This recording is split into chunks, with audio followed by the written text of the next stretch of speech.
Hello everyone, my name is David Kesslers. I'm the Professional Learning Coordinator at VicTESOL.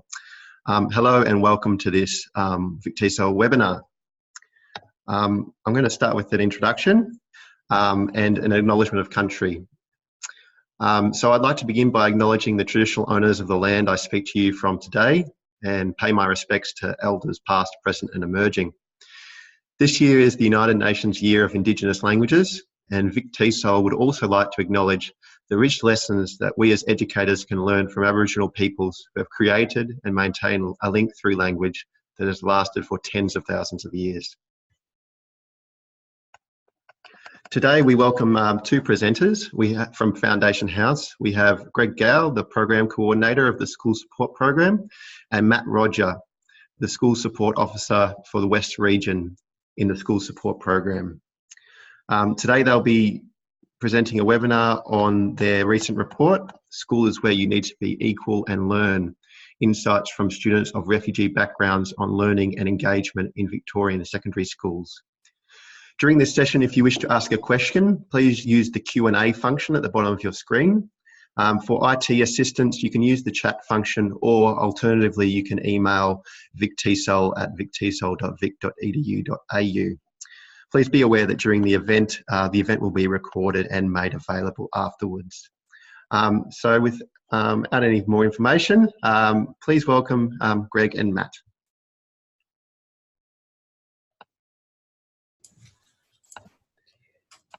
Yeah, David has taken that too.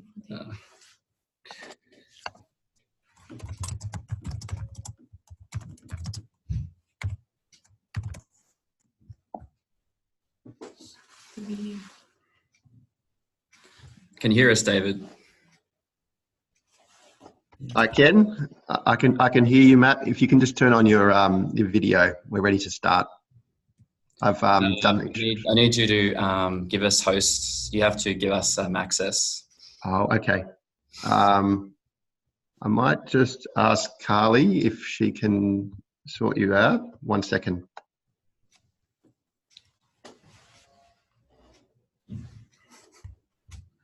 Here we go. Okay. Hi there, everyone. My name's Matt, as David said, and this is Greg. Hello, everyone.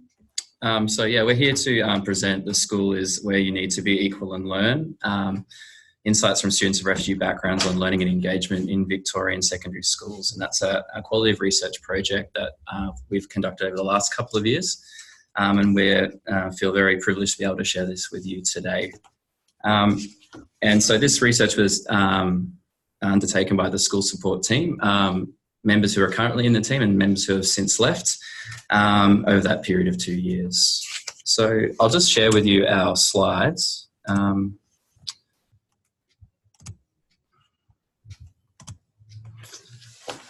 Okay, so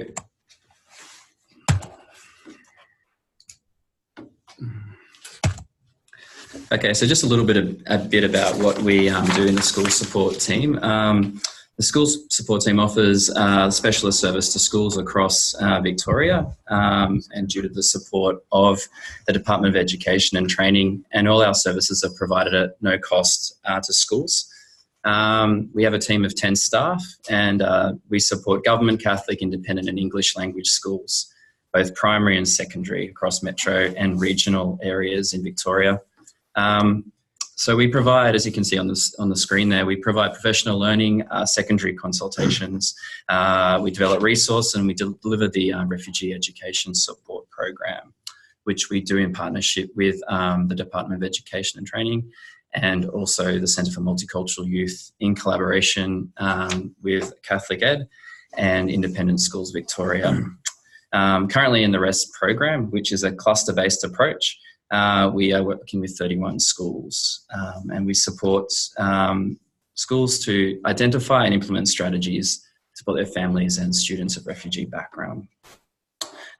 This research came out of partnerships that we had with prior schools who had been in RESP, which has helped us develop resources both in this resource that we're going to be sharing with you today, but also in a lot of the resources that we have in the schools program. So I'm just going to pass over to Greg. Next slide. Yeah, hi folks. Just wanting to unpack a little bit of the refugee experience with you. And I suppose really the premise of this is that refugee students do have particular needs that differ from, shall we say, conventional EAL students. And we'll unpack that a little bit more as we move along. But just wanting to particularly look at the impact of traumatic events upon students' engagement at school. And we're using the descriptor of youth. And although our project was particularly with secondary students, we'd like you to think of youth as a fluid concept, as it were, in the sense of that shift from the dependence of childhood to the independence of adulthood, and also the interdependence of being part of a community that occurs throughout youth. And as many of you know, students begin that process, some as early as grade 4 at primary school, and particularly for girls. So that's really the context, thinking about youth and the impact of traumatic events, multiple traumatic events upon children and youth, and how that correlates or translates into their engagement with schooling when they're settling in Australia. And so we have up here questioning meaning and identity, sensitivity to injustice, guilt and shame, blaming others. Now, these are perhaps what psychologists might relate to in terms of indicators of post-traumatic stress disorders, but particularly we like to speak of them as trauma reactions. And so what we see with students who have been severely traumatised as a result of the refugee experience is that, particularly for youth, a real questioning of their meaning and identity in life. And this is tied to their experience of human rights violations that are perpetrated by adults. And so in terms of thinking about the world being a safe place and that I can trust adults and that I have meaning and purpose in my life. And tied to that is sensitivity to injustice, that students of refugee backgrounds are likely very sensitive to injustice. And in fact, they may be preoccupied with scrutinising their teachers in relation to their fairness and impartiality. And following on from that is guilt and shame, that many young people carry guilt and shame with them. And in fact, some of them may believe that they cause bad things to happen. And so it's usual for people who've experienced or witnessed violence to blame themselves for part of what happened, or to blame themselves for having failed to have done something which would have prevented harm coming to others. And then finally, and tied to that, is blaming others. And that's where we see that children who have survived multiple traumatic events often struggle to have come to a reasonable assessment of their conduct in terms of shifting between totally unrealistic guilt upon themselves and a denial of all responsibility. And so we see those polarities. And that's where, in terms of thinking about your students of refugee backgrounds and how you might engage them around their recovery from these impacts of these traumatic events, and being able to enable them to actually, and when we use the word recovery, what we mean is the ability to function in the present without being overwhelmed by traumatic events of the past. So we might just go to the next slide now around recovery goals. So Foundation House, we have a recovery framework, and we like to encourage schools to think of themselves as a trauma recovery environment for students of refugee backgrounds. And that means that schools are uniquely placed to support students to recover from traumatic events. And we have 4 recovery goals. And what we do when we work with schools is to help them operationalise these recovery goals across the whole school. And so we have restoring safety and control, which is the beginning. Students need to feel physically safe, that they have some sense of control around what's occurring around them. Restoring connections and belonging, which is really about, and that begins with peers, obviously, connections with peers, but also the vital relationship of students and teachers. And as we've already mentioned, around restoring meaning, identity and justice. And finally, restoring dignity and value. So that's our recovery framework, and we'll refer to that a little bit over the next little while. So I'll hand over to Matt. Okay, so we thought we would, we don't have the availability of being able to kind of get some feedback from you on this, and we're not going to ask you to do that in this activity. We're just going to do a bit of a sort of think about kind of ideas around these three circles here. So we've got here English speaking backgrounds, EAL equivalent schooling, and refugee, or likely to have low literacy and disrupted schooling. So what we would like you to do is to sort of think about it. Don't leave any comments or questions in the Q&A. What is similar and different about the educational learning needs of these three groups? I want you to think about it in terms of the social, cultural, and academic knowledge and skills. And this is going to sort of link to our next slide, which will discuss some of the needs of refugee background students in their learning. But one thing we would like you to also think about here is the strengths that these groups may bring as well. And also that when we are defining EAL students here, we're thinking about it as equivalent schooling to English-speaking background students or native Australian students. So I'm going to mute the screen just for a second, for a couple of minutes, and we'll come back and go into the next slide.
Okay, thank you everyone. So this will link to our next slide. So I just want to let you know that if you do have questions throughout the webinar, we will be having a few breaks in between. So we'll be able to answer your questions and we'll filter through them. So I'm just going to pass over to Greg to look at the next slide.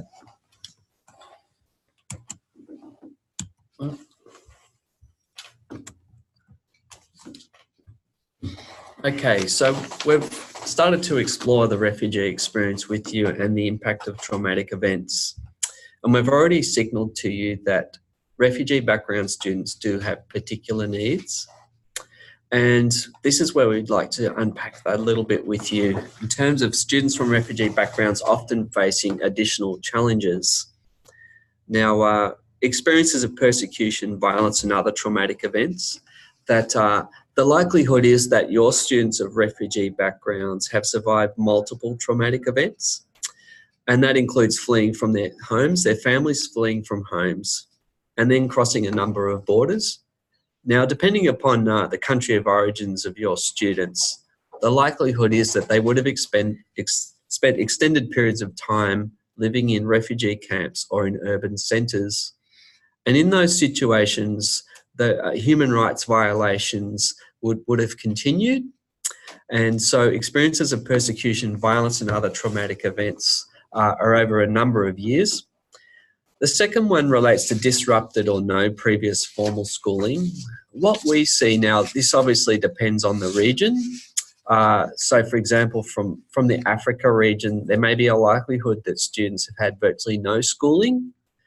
Whereas those from the Syria-Iraq region, they may have had access to some schooling when they fled. But overall, what we see is students experience disrupted schooling, severely disrupted schooling. And if they do have access to schooling, it's typically informal with no curriculum. And then we see limited literacy, numeracy, and first language. So refugee background students may speak multiple languages, but have literacy in none. We also see resettlement challenges, including financial hardship. And this is really where you need to be looking through a number of lenses in terms of understanding the impact of refugee experiences. So clearly there's the lens of traumatic events and experiences, but then there's also the lens of risk and protective factors in Australia as they settle. Now we've put including financial hardship, but what we see too is multiple resettlements within Australia. So your students may well have already been to a number of schools before they enrol at your school. And then finally, learning expectations in mainstream Australian classrooms and ability to access the curriculum. So what you see there is a whole range of factors that impact upon refugee background students and their capacity to engage at your school. Okay, we might just move along here to the next slide. We've actually really drawn a lot from this publication's Classrooms of Possibility, supporting at-risk EAL students. And in particular, what we've, at Foundation House, we've really been looking at resources that specifically address the challenges of refugee background students. And this publication does that. And in fact, they use the title At-Risk EAL Students. And we've found that quite helpful in terms of thinking about, well, students that are subject to a whole range of risk factors as they transition into school in Australia, and which do differ from your conventional EAL students who may not have any disrupted schooling and have not fled persecution. And tied to that too is family functioning. What we often see is parents, carers are not recovering well, which impacts upon students and their ability to engage at school.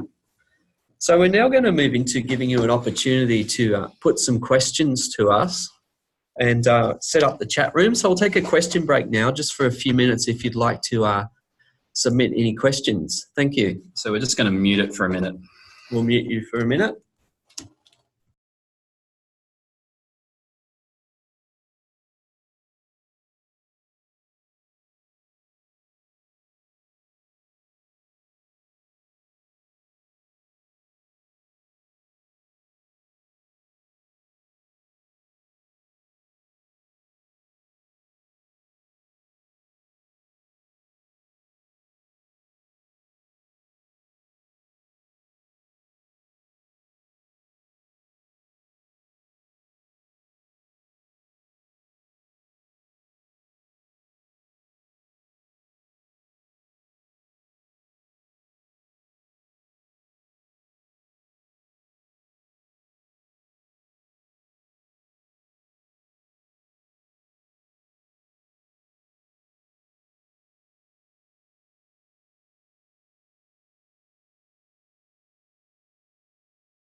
Okay, now we don't appear to have received any questions, so Matt and I will continue with our presentation, and we really want to encourage you, if you do have any questions, we'll have another opportunity in about 5-10 minutes to submit some more questions. So put them in, type them up. Okay, now just returning back to originally where we started talking about student voice, and student voice is a really interesting concept in terms of thinking, well, it's obviously a metaphor, but tied to the capacity to have voice. And so we see with students of refugee backgrounds and their parents, carers, have experienced systemic persecution and human rights violations. And the experience of actually having a voice is often entirely new.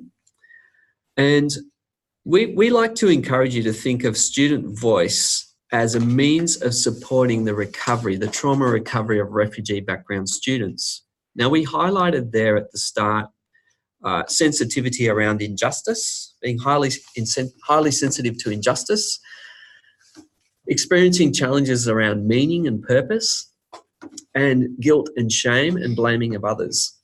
Now, what we like to encourage schools to do is to think about how you can engage your students of refugee backgrounds, particularly around human rights. And tied to that is helping them to actually see that human rights is at the centre of your school, and that your school upholds human rights and promotes human rights, and that is actually a key protective factor.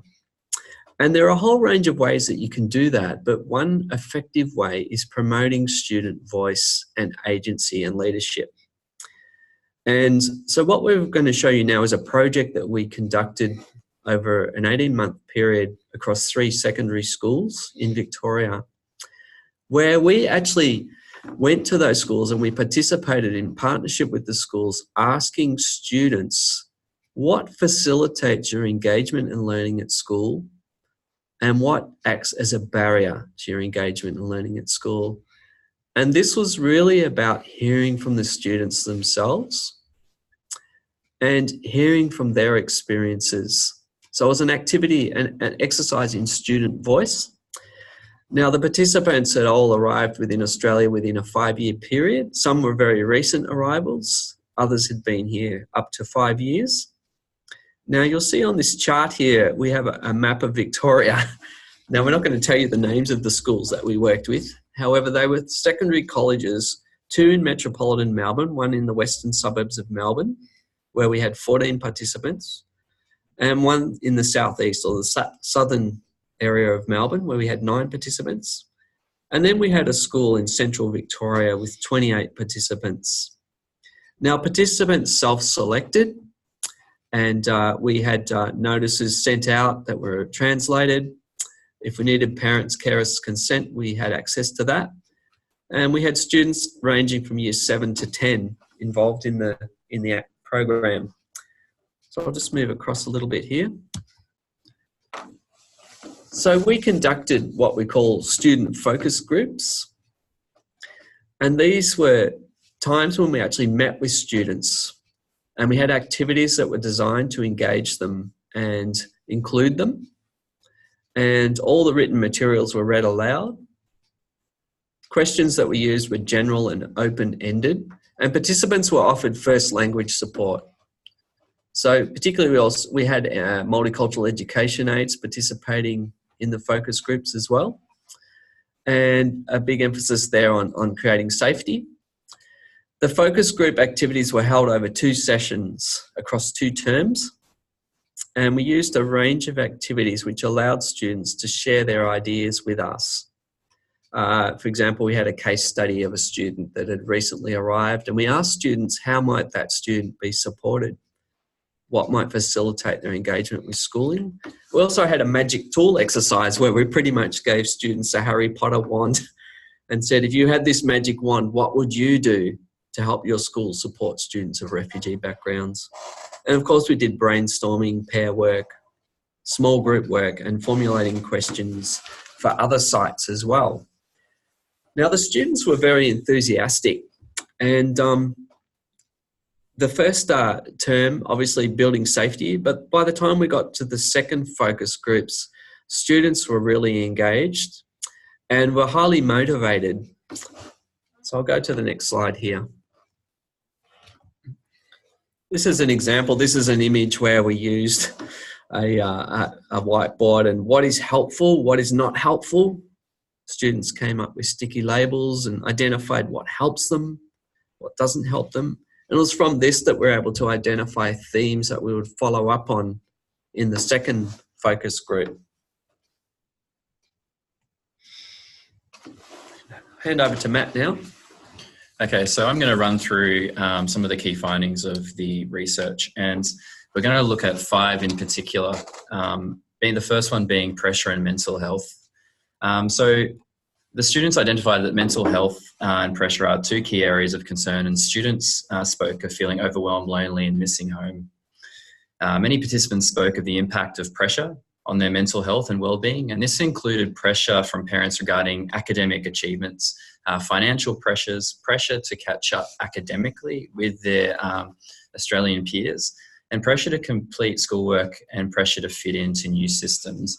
And this is also, as secondary students, the responsibility sometimes, if they're with having language, English language, to provide that sort of barrier for family members as well, or provide that support for family members as well.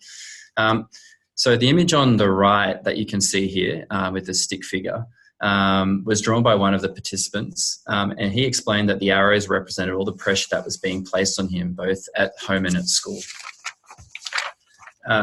The focus group participants identified that migrating to another country can have a negative impact on mental health. The pressure to adapt to the Australian education system can leave students feeling frustrated and overwhelmed. In the quote, the students, you can see, in the quote just on the left-hand side there, you can see that it's alluding to someone called Joe, and this is one of the case study characters. And in the quote, the students suggest that Joe might be struggling to adapt to a new school, and that he has a few friends and is quite lonely. And that participants noted that some students are affected by the loss of connections to family and community. Participants emphasised that it is important that teachers are aware that students from refugee backgrounds may be experiencing pressure and stress, and to take these into to factor into when addressing wellbeing and behavioural concerns. And schools should really acknowledge the students' strengths, whilst also providing tools for students to further develop their own coping strategies. And acknowledging students' strengths as a way to help build connections, and also that what Greg alluded to earlier around dignity and value, and a sense of value in themselves. So I'm going to move to the second key finding, which is teacher-student relationships. Participants spoke about the importance of their connections with teachers. Students identified that when teachers were empathetic and supportive, they felt a stronger sense of belonging at school. The students spoke about the impact of teachers who proactively provided assistance, who chatted with them, who encouraged them to seek out support, and who linked them with other students or opportunities they wouldn't have otherwise known about. Many of the students spoke about the impact of their EAL teachers. The students noted that when they first arrived at the school, their EAL teachers took the initiative to build a connection and supported them with their learning. A number of the participants reflected that they felt some teachers equated their lack of fluent academic English with a lower level of maturity, intelligence, or potential. And so this is sort of the negative aspects that came out of some of the conversations with the young people. Some of the students who had experiences with school staff who they felt were not supportive saw that this was due to the teacher not being aware that the student was a new arrival, or that they had come from a refugee background. Students appreciated teachers who got it, who they didn't need to explain their pre-arrival history to, but that teachers were attuned to the challenges for newly arrived refugee background young people. And this is where it's important that I suppose staff, they don't need to know the journey or anything like, but being aware of the student's background, and particularly learning needs. So some way of building in processes or systems at school that allow teachers to be aware of this before the student enrolls in or starts in the class. So this moves into the third key finding, classroom environment and learning. Participants identified that racism has an impact on students' capacity to be active learners. Markers of difference, so accents or mistakes in English, meant that newly arrived refugee young people felt vulnerable to racial bullying if they speak out in class. The teacher was seen as having a key role to play, not only in addressing bullying, but also in establishing a positive learning environment where students are encouraged to work together despite their different abilities and backgrounds, thus encouraging students to play a more active role and to gain confidence in speaking in front of the class, or just to share ideas. The quote on the left, you can see here, relates to the case study we presented students, another one, Layla, The participants differed in their preference for high challenge, high support curriculum versus modified curriculum, but there was a consensus among participants that they wanted to be consulted and actively involved in the teacher's curriculum decision. It seemed that having more agency went some way to addressing the possible stigma of not being able to perform academically to the same level as their peers. So students from refugee backgrounds benefit from extra learning support. Access to teachers outside of class, mentors and homework clubs was something that was addressed by the group. Students feel supported in their learning when teachers utilise EAL strategies such as glossaries, visuals to support written content, hands-on activities, and provide students with chance to attend excursions. So a lot of practical strategies to support their language learning. Many students from refugee backgrounds lack the support they need to access and use technology, computers, IT, typing, internet use, being able to use apps to support their learning. This is something that was very explicit in what was discussed, and students want to be actively involved with their teachers in developing plans to address gaps in their learning. So choosing between whether they have tasks that are modified or whether tasks are unmodified with extra scaffolded support. So this moves us on to our fourth finding, peer friendships and belonging. The quote above illustrates both the challenge of starting again in terms of needing to form new friendships, and also of the important role that schools play in building connections across cultural and language groups, and also with just fitting into the Australian classroom. Participants identified that for some refugee background students, their experiences of making friends is hindered by negative experiences relating to racism and language barriers. And so you can see that as an ongoing, I suppose, negative reflection by the group. Participants identified facilitators which supported them to form new connections and mitigate against the negative effects of racial bullying. These included playing sports, being assigned groups to work in class with, support from the school's wellbeing team, and being assigned a buddy when they first begin at the school. In the school group discussions, students also spoke about their experiences of school events such as Harmony Day or Diversity Day, where schools acknowledge and celebrate the diverse cultures which make up their student community.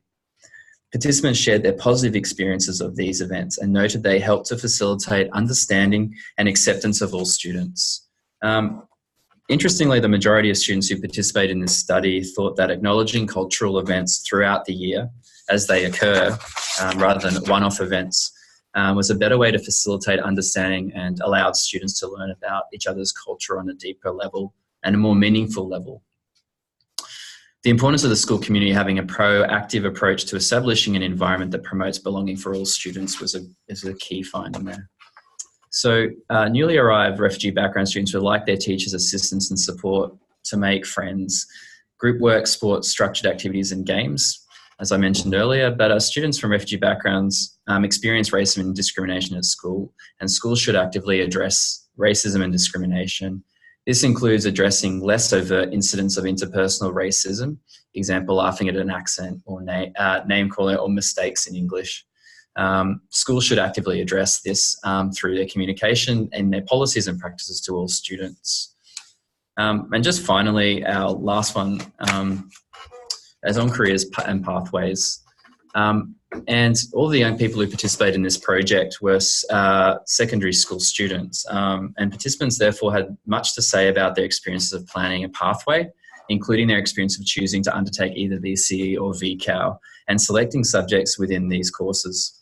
A significant number of students expressed frustrations around the challenges of navigating a complex system in order to plan a desirable pathway, and trying to choose subjects within these courses when they were unfamiliar with the subjects on offer.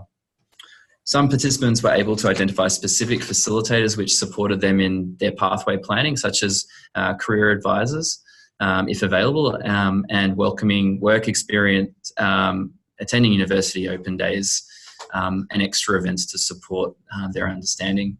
At one site, the students shared that when they were trying to make decisions regarding their subject selection, teachers arranged for them to sit in to different subjects that require them to select or to get an understanding of the challenges of either VC or VCAL. And this allowed them, students, to make an informal decision where they felt they had agency over. And just finally, many of the participants emphasise the importance of having their teachers and family members support their aspirations.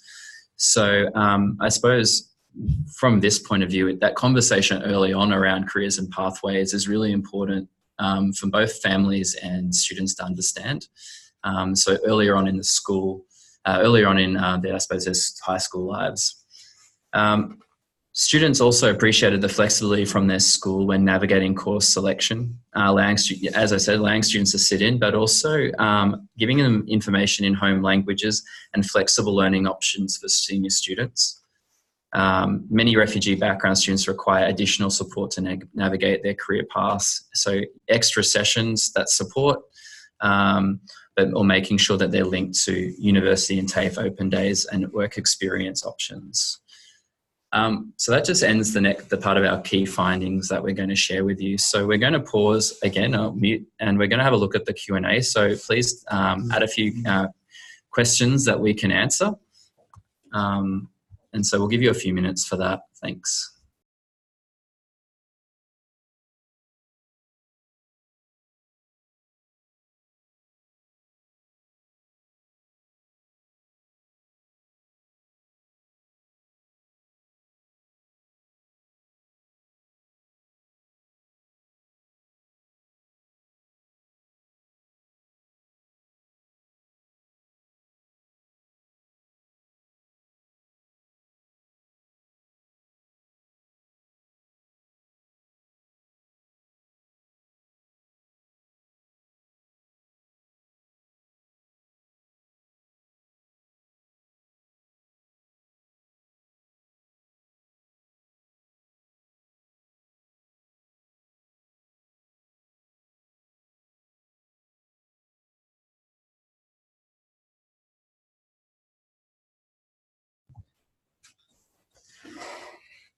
Okay, folks, look, we've got a few questions that have come through here. One of the questions relates to what are some strategies for violent outbursts and what are strategies for sudden feelings, for anger or sadness? And so this is really a question around trauma reactions that occur, that are likely to occur. And just stepping back with that question, it's really important that schools anticipate trauma reactions from their students of refugee background. And trauma reactions are really manifestations that show up in behaviour.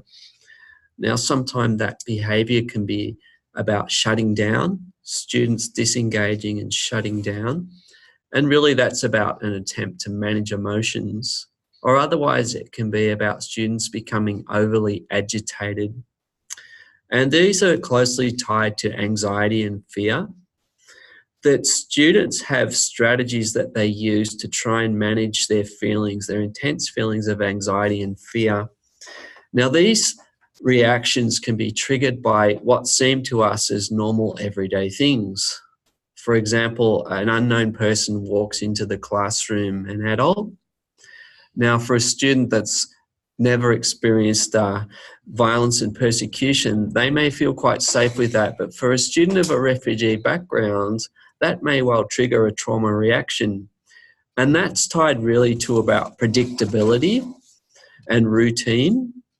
And that if there are changes that occur, that students understand what's happening around them. And this ties closely to our recovery goal of safety and control. So it's really important that students understand when there are changes in routines or changes in their environment. Now, a most common one is really the fire drill, where students have lived in war zones and they hear alarms and they associate it with soldiers or with a threat to life. And so we see that at the extreme end, you can have students hiding under desks in fear and others shutting down. So the most important thing that you can do in terms as a teacher is actually telling the student what you have observed, and in particular finding a quiet opportunity to talk with your student and say, look, I've observed that you've been reacting in this way. Do you know what's happening? And that's really about giving the student an opportunity to tell you, and this is student voice, being able to feed back to you what's going on for them in the classroom. And then you need to make the decision, does it have something to do with what's happening in the classroom, or is it tied to something else? And also giving them the opportunity to get further support. And it's really important that as a teacher, you actually consult with your colleagues, particularly your wellbeing coordinator or your year level coordinator, and that you take a whole school approach. And what we often find though is that students do recover, and students have a natural capacity to work towards their own recovery. And if the student has a teacher with whom they feel safe and with whom they're able to disclose, they will talk about what's happening for them, and you will see improvement over time. However, it's important to be aware that there may be some students whose reactions are quite severe and repeat themselves and impact upon their capacity to engage or even be in a classroom. And that's where at Foundation House we would recommend that you make a referral to Foundation House for a student such as that, in consultation with the student and the student's parents, carers. So that's a bit of a snapshot around strategies for sudden feelings of anger or sadness. One of the most important things you can say to a student is that you are safe, and to remind them that you're safe, there's no harm that's going to come to you. And you can literally say that to a student calmly and softly. And that will be very comforting for that student to hear, that you're safe now, you're in Australia, you're safe now at this school. When it comes to violent outbursts, every school has emergency procedures to be followed. And just as you would with other students, you would follow those procedures. If there's a risk of harm to themselves or to others, then it's really important that you follow your emergency procedures. And the Department of Education and Training also has a 4-step guide to emergencies to follow as well, and you'll find that on their website. So that's one question there. We have time for another one, do we? Or we better keep moving along? Yeah, maybe we can move along. We'll come back to these questions. Okay, we'll come back to it. Thanks. So let me just get rid of this.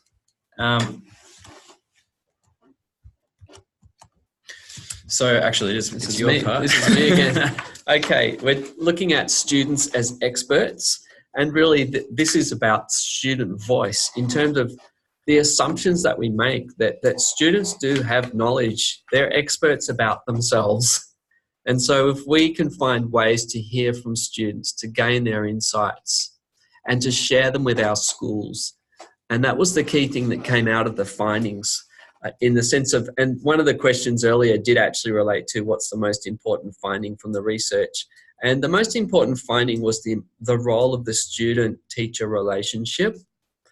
And all of the students spoke about a particular teacher that enabled them and facilitated them to engage with schooling, and in which they actually experienced feedback, that they could give feedback and receive feedback from that student and experience student voice. So we actually gave the students the opportunity to, if they would like to share what they had learnt together and what they would like to communicate with the school staff. So we gave 2 options for participants. We said, look, we're going to write up this research and publish it, and we're going to keep your identity confidential. We use pseudonyms, but we're also going to give you the opportunity to support each other and provide feedback to school leadership and to the staff. And so we did that across the 3 schools.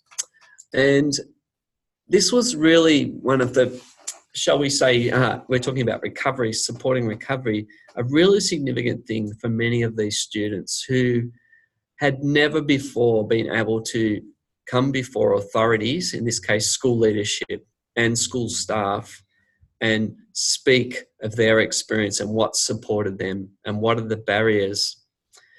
And this was a source of great pride for the students when we reflected with them afterwards.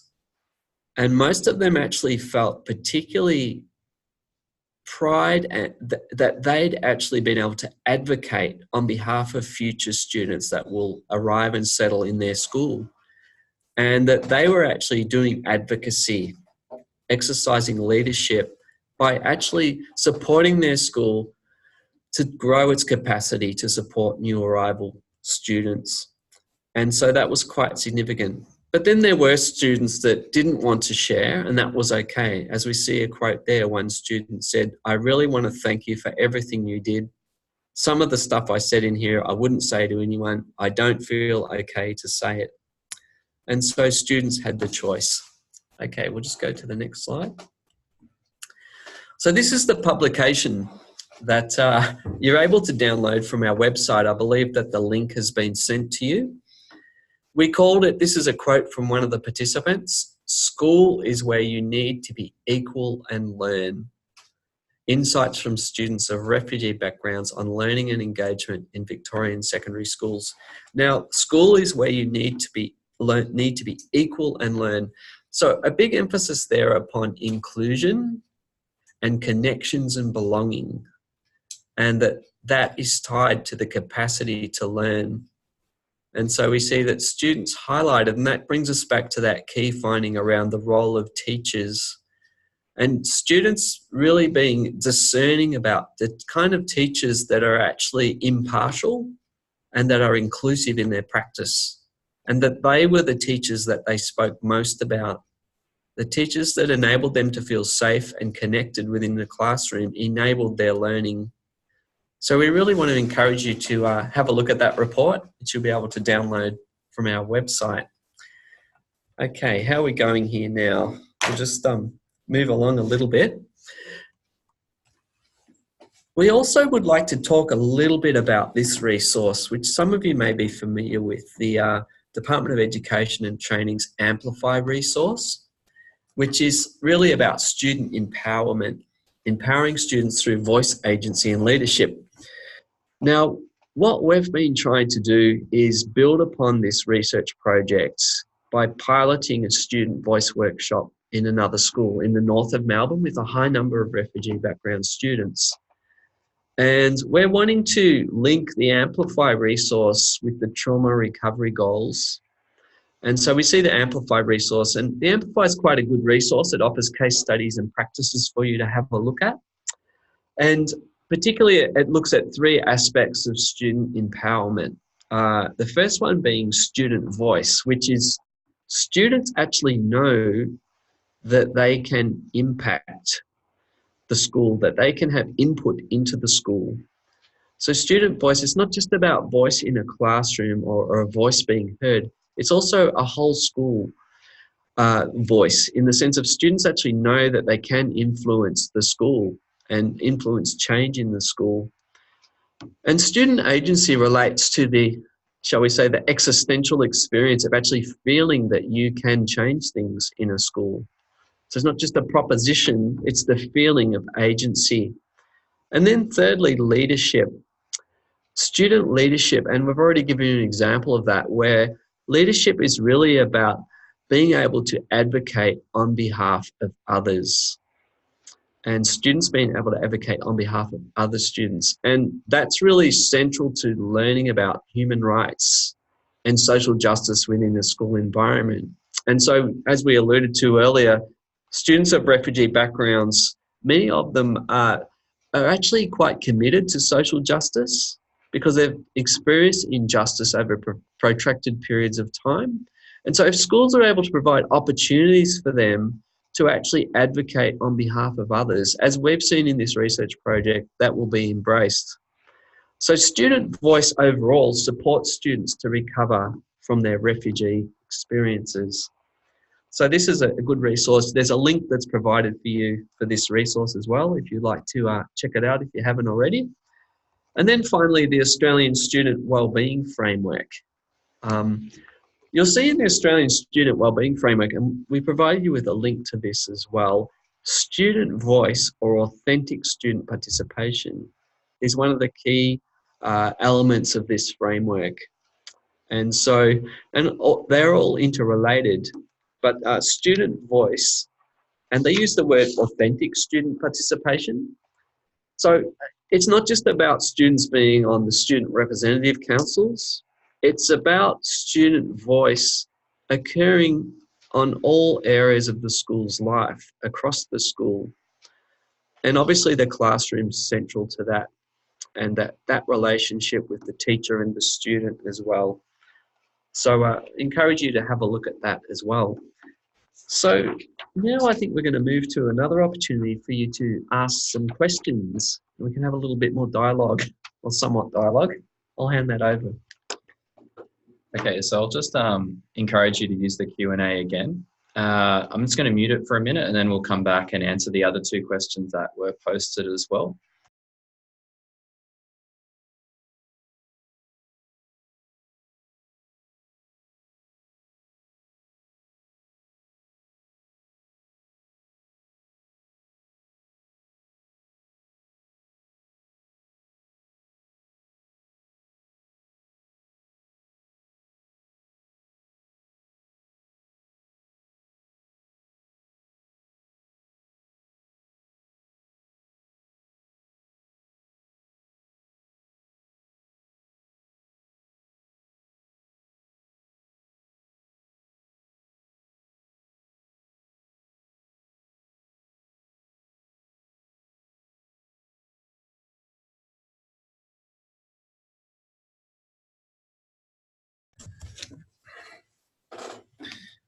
Okay, well, we're not getting inundated with questions here. We only have two, which we received earlier. So we might just unpack this one a little bit more about, of the findings, what is the single most important one to begin with?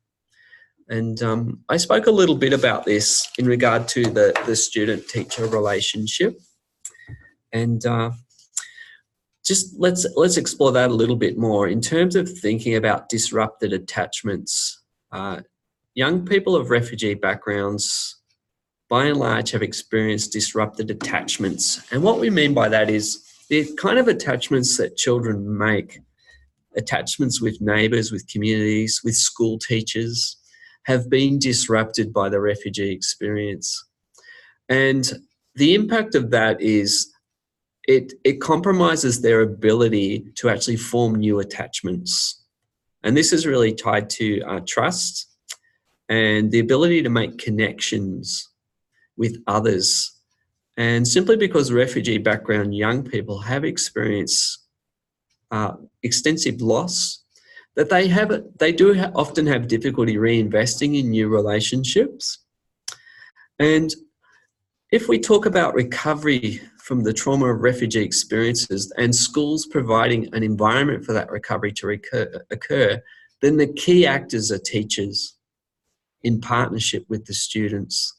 Now, it's a different context for primary schools where teachers will spend many, many hours with their students as contrasted with secondary colleges where they may not see them quite so much.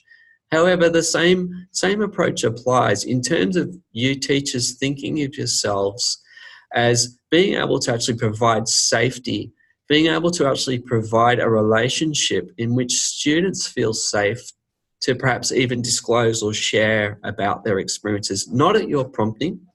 And we certainly do not encourage teachers to ask questions and probe around students' experiences. You don't need to know the details to be able to support them. However, some students will disclose, and some students will experience the ability to actually form new connections and build trust through that connection with a teacher in a classroom environment with whom they feel safe, and a teacher with whom they actually feel upholds their dignity and value. And that was really the most important finding from the research. Given all of the tools and resources we have, at the heart of it all for the students that we spoke with was the relationship that they have with their teachers that has the most significant impact upon facilitating their engagement with schooling and their well-being and their achievement. So that was really important. There's another question there about apps. What apps did the students recommend, or do you recommend? Well, I don't think we have a response to that question, do we, Matt? I don't think so. So this was just, I suppose, in when we look at teaching technology on phones that students use in day-to-day activities, but also when it comes to some of the learning apps for vocabulary building, like Quizlet, or anything where they may be able to resource their English language learning. Yep. I think that's the best way to answer that one. Yeah, yep. We might just, we've only got a couple of minutes left, but in terms of Foundation House, Foundation House, as Matt has already mentioned, we're funded by the Victorian Department of Education and Training to support school staff or empower school staff to support students of refugee backgrounds. So we offer professional learning to schools, government schools, Catholic sector schools and other independent schools. And because we're funded by the Department of Education and Training, there's no cost for these PLs to schools. So if you would like to request some professional learning for your school, then go to the Foundation House website and click on the learning link, and you'll be directed to school's professional learning request form. Also, in regards to your students, you may have concerns about a student or students or their family, and you think that a referral may be necessary.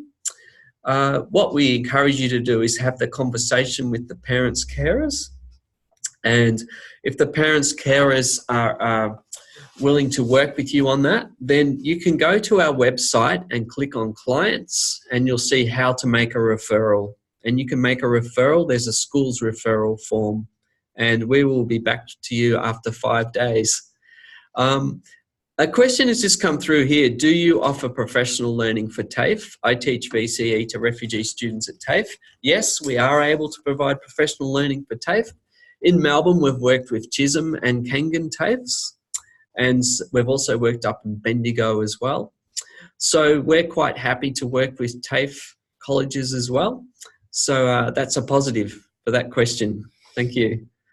So we're just about to, thank you. Thank you very much. In regards to who we are, we might just put up our email addresses for you.